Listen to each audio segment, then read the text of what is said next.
Bismillahirrahmanirrahim. Assalamualaikum warahmatullahi wabarakatuh.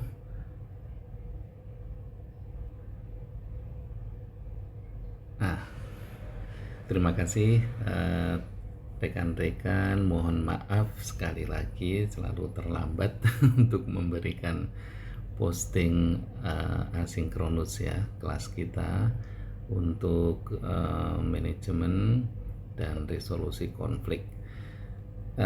Pertemuan kita yang keempat ini kita sudah akan merujuk pada the core of business ya, atau inti dari mata kuliah kita ya.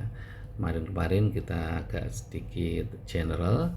Nah, kita akan secara fokus dengan judul resolution and management conflict. Jadi mungkin agak sedikit berbeda dengan ininya dengan judul mata kuliahnya. Jadi kita akan mempelajari resolusi dulu ya, resolusinya, dan kemudian manajemen konflik ya. Ini sebenarnya sih nama yang awal dulu seperti ini ya, tapi sekarang sudah menjadi manajemen and resolution konflik. Jadi manajemennya itu bukan pada konflik yang di manajemen ya, tetapi resolusinya gitu ya, yang diciptakan, yang dibuat untuk menangani masalah konflik. Jadi sekarang sudah menjadi mata kuliah ini bernama Management and Resolution Conflict atau manajemen dan konflik resolusi. Itulah dalam bahasa Indonesianya.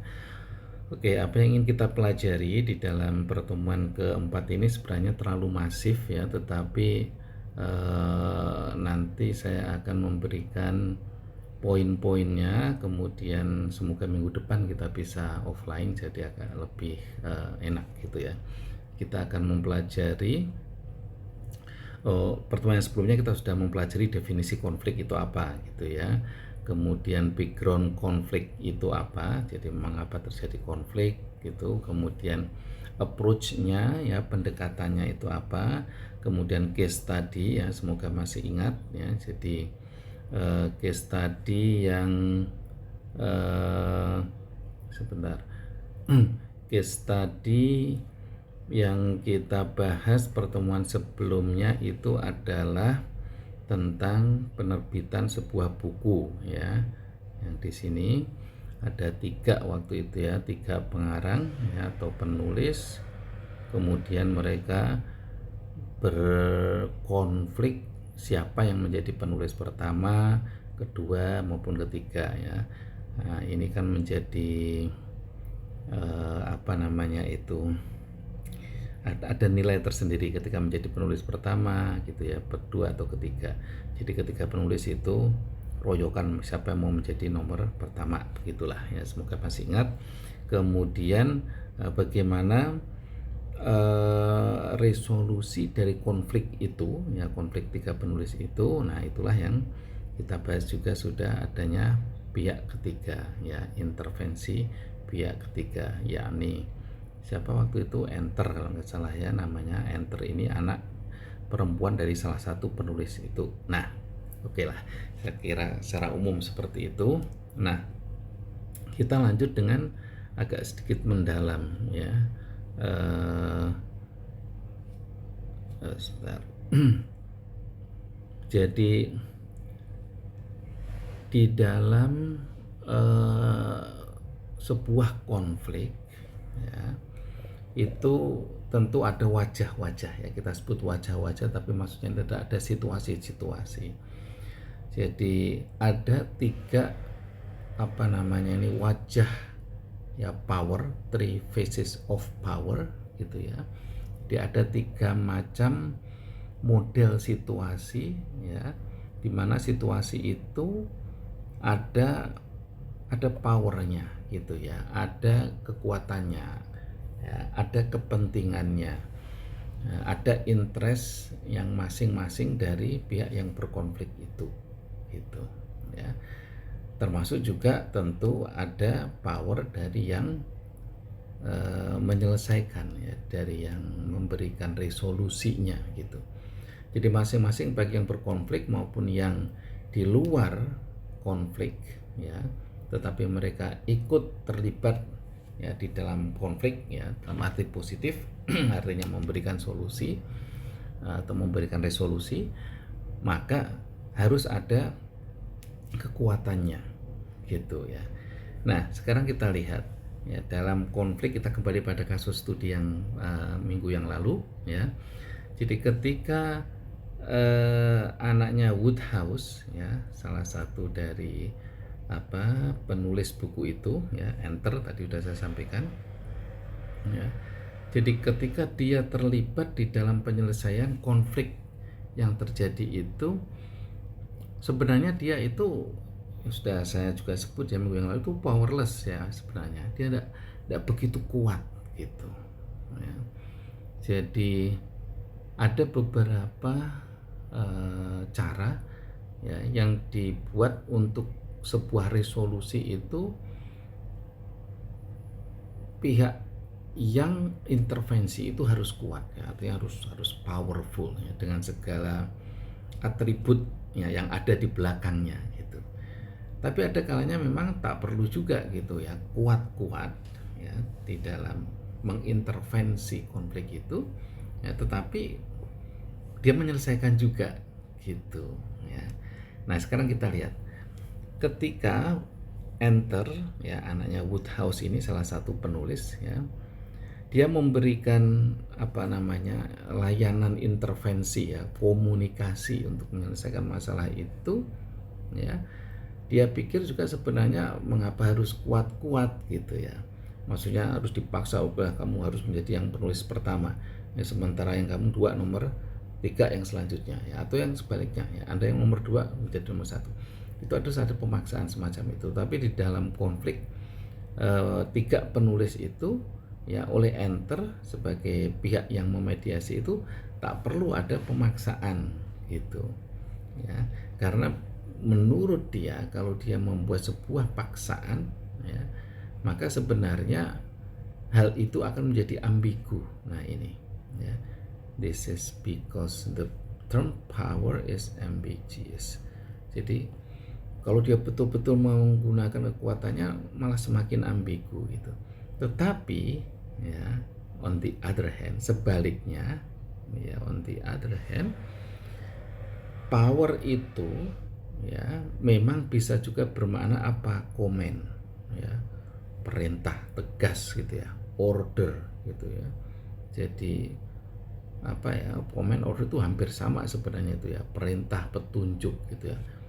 Enforce ya, pemaksaan, coercive ya, memaksa, atau hard power kemudian disebutnya ya. Jadi memang perlu ada kadang-kadang power itu harus hard ya, harus yang keras gitu ya, harus yang kuat gitu ya. Ya, tentu ada tujuan-tujuan yang memang diharapkan dari model power yang semacam itu ya, yang hard itu tadi, maka resolusi akan bisa diwujudkan gitu. Tetapi ingat juga bahwa ya, power bisa juga berarti yang sebaliknya gitu ya. Jadi tidak perlu command, order, enforce, coercive gitu ya. Ini tadi itu ya. Tetapi cukup dengan cooperation, bekerja sama ya, untuk melegitimasi dan untuk inspirasi ya, secara persuasif. Itulah yang kemudian ada istilah soft power. Saya kira dua istilah ini ya, hard ya, tidak sama dengan soft, itu memang sudah menjadi istilah yang sangat populer ya di dalam dunia mediasi itu ya. Jadi kemudian tinggal bagaimana sebuah hard power itu dipakai, bila mana soft power itu dipakai, maka tinggal melihat dalam konflik yang terjadi itu seperti apa gitu ya.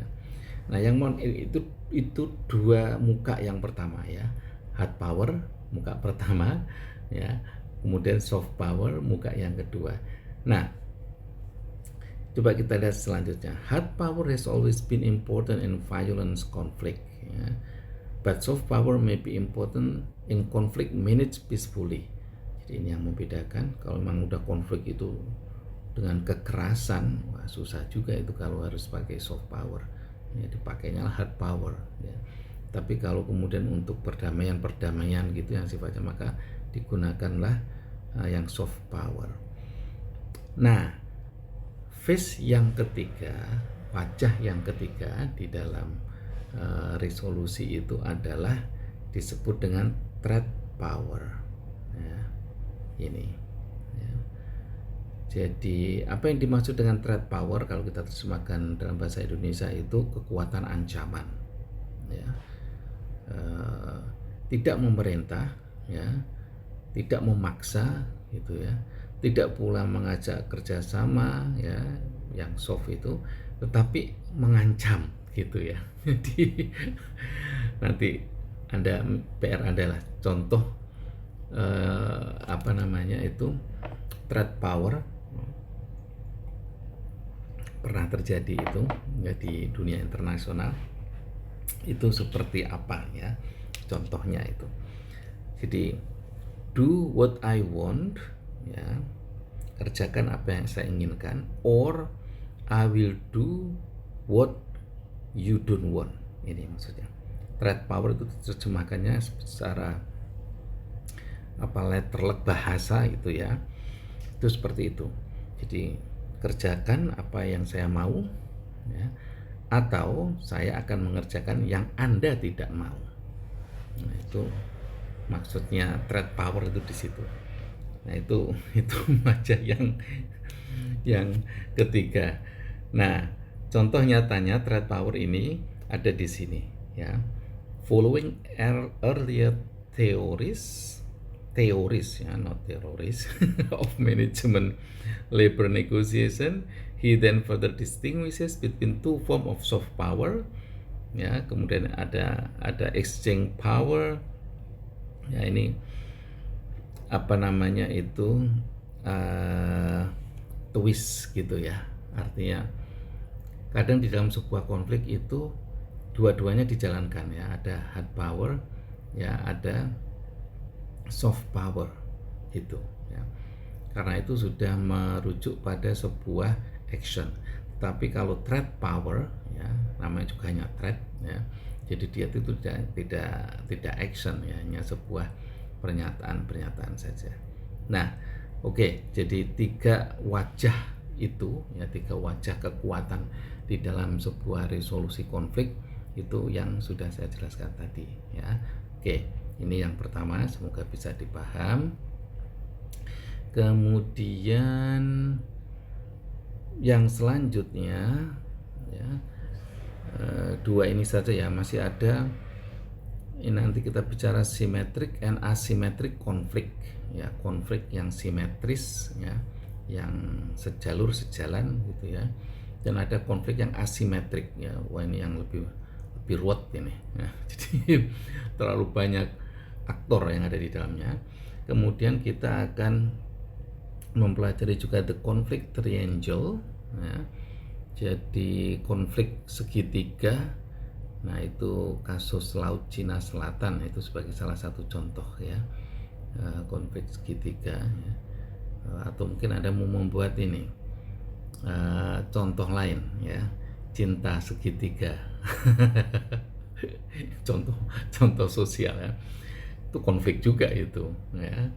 Oke, kemudian kita juga akan mempelajari dinamika konflik, ya. Jadi di dunia ini ada 190 negara, ya, yang menjadi anggota dari United States. Nah, itu apa saja yaitu yang terjadi di antara 193 ini. Itu ya. Kemudian terminologi, ya, ini maksudnya terminologi itu di dalam konflik itu ada beberapa macam gitu sih. Ada konflik bersenjata, ada konflik kekerasan sosial gitu ya, ada konflik masalah settlement kewilayahan, seperti itu ya. Nanti kita juga akan membahas istilah-istilah, ya, di dalam konflik. Jadi ini agak padat, tapi saya akan mengakhiri di sini aja dulu ya, jadi biar tidak terlalu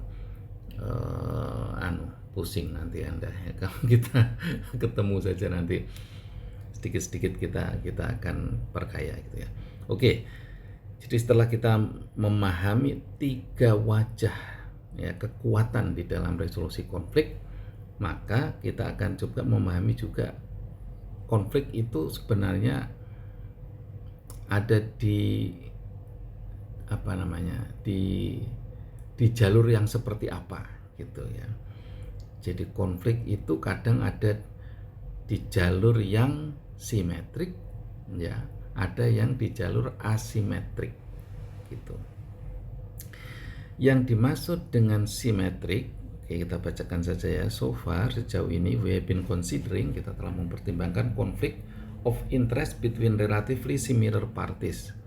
Jadi kalau ada konflik kepentingan ya, jadi ada konflik of interest ini, konflik kepentingan antara dua pihak yang mirip-mirip gitu ya. Apa contoh yang kira-kira ya mirip-mirip ya, itu dinamakan konflik yang simetrik. Maksudnya begini saja, jadi Aceh ya, Papua, Timur Timur yaitu kasus di negara kita ya, itu konfliknya mirip ya. Jadi kemiripannya apa? Mereka minta merdeka gitu ya, mereka merasa tidak satu jalan dengan Jakarta, dengan Indonesia maksudnya. Nah, konflik yang lurus seperti itu ya, jadi dua partai, yang satu ingin merdeka, yang satu ingin tetap mempertahankan dia bagian ya, itu nanti masuk dalam konflik kewilayahan itu ya, di bagian akhir tadi sudah saya sebut. Nah, itu konflik yang semacam itu disebut dengan yang simetrik ya, karena jalurnya lurus. Yang satu minta pergi, yang satu mempertahankan, no, tidak boleh, kamu tidak boleh pergi, gampangnya gitu ya. Nah, di dalam kasus Timur Timur akhirnya dia pergi, sementara di kasus Aceh akhirnya dia tidak pergi ya. Artinya tidak perginya itu tidak berpisah gitulah ya, jadi harus diterjemahkan sesuai dengan konteks gitu. Oke, itu contoh sederhananya seperti itu. Kemudian yang asimetrik, konflik may also arise ya. Konflik itu bisa jadi muncul ya antara between pihak-pihak yang tidak sama ya, dissimilar parties. Contoh ya, antara mayoritas dan minoritas ya, kelompok yang mayoritas dengan kelompok minoritas itu bukan simetrik itu ya. Kemudian an established government and group of rebel ya, a master and his servant, an employee and and his author ya. Jadi pemerintahan ya dengan para pemberontak ya, kemudian kepala sekolah ya dengan para pegawai-pegawainya, employer ya, bos-bos itu ya, kalau di dalam company ya, di pabrik gitu, dan para pekerjanya gitu. Jadi contoh-contoh konflik ini adalah contoh-contoh yang asimetrik. Kalau nanti Anda bertanya, lupa tadi kok ada yang pemerintahan dengan seperti Aceh dan lain-lain, itu disebut dengan simetrik. Maksudnya dalam konteks government dan grup rebel ini ya, itu dia sudah rebelnya itu ya, atau pemberontaknya itu dia sudah tidak tunggal gitu ya. Jadi sudah begitu banyak kelompok gitu. Contohnya beginilah yang membedakan ya. Israel dengan Palestina. Di Palestina itu banyak faksi gitu ya, ada Fatah, ada Hamas. Fatah juga terbagi-bagi gitu ya. Sementara kalau misalnya waktu kita dengan GAM ya entitas tunggal GAM itu. Kita dengan waktu itu Timur ya entitas tunggal, walaupun setelah mereka merdeka ada partai-partai tersendiri ya terserah gitu. Ya di Aceh juga sekarang ada partai lokal itu kan ada beberapa. Tapi maksudnya dia itu menjadi simetrik karena aktornya tunggal gitulah ya. Sementara kalau dia sudah asimetrik ya itu aktornya udah banyak sekali gitu ya. Nah, nanti apa yang membedakan? Yang membedakan itu ketika resolusi itu dimunculkan, diwujudkan, konflik-konflik yang sifatnya simetrik itu dia relatif mudah ya, karena tadi itu tidak banyak aktor itu. Sementara konflik-konflik yang asimetrik ini akan sangat sulit karena aktornya begitu banyak ya. Actors ya, ada S-nya. Sementara di sini hanya actor. Ya, satu aktor dia menjadi satu entitas. Seperti itu ya. Jadi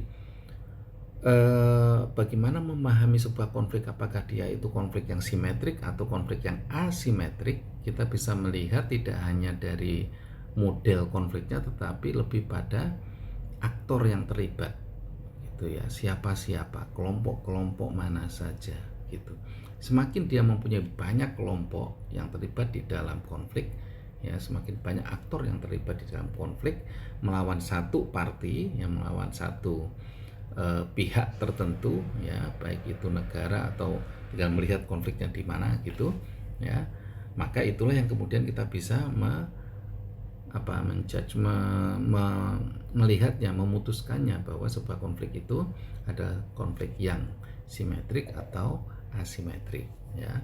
Saya kira begitu ya, bisa dipaham lah saya yakin ya. Jadi dari model lining ini tadi ya, dari model penjaluran gitu ya, jalur konflik ini tadi kita bisa memahami. Nah, di dalam banyak kasus-kasus studi internasional maupun regional dan nasional ada banyak sekali ya, dan kita bisa melihatnya apakah sebuah konflik itu masuk dalam kategori konflik-konflik simetrik atau konflik-konflik yang asimetrik begitu ya. Oke, saya kira dua topik besar ini saja rekan-rekan, nanti kita lanjutkan lagi ya dengan the conflict triangle ya. Ini agak sedikit complicated ya, sudah ada teori yang akan dipakai ya, teorinya Pak Johan Galtung ya. Ini sangat prominent ya beliau ini ya. Jadi kita akan bahas minggu depan, semoga kita bisa offline, kalaupun toh tidak nanti kita pakai online tetapi langsung, jadi Anda bisa tanya jawab dengan saya. Saya kira demikian rekan-rekan, Adit dan kawan-kawan ya, semoga bisa bermanfaat. Kita akan sambung kembali pada pertemuan yang kelima minggu depan. Assalamualaikum warahmatullahi wabarakatuh. Bye bye.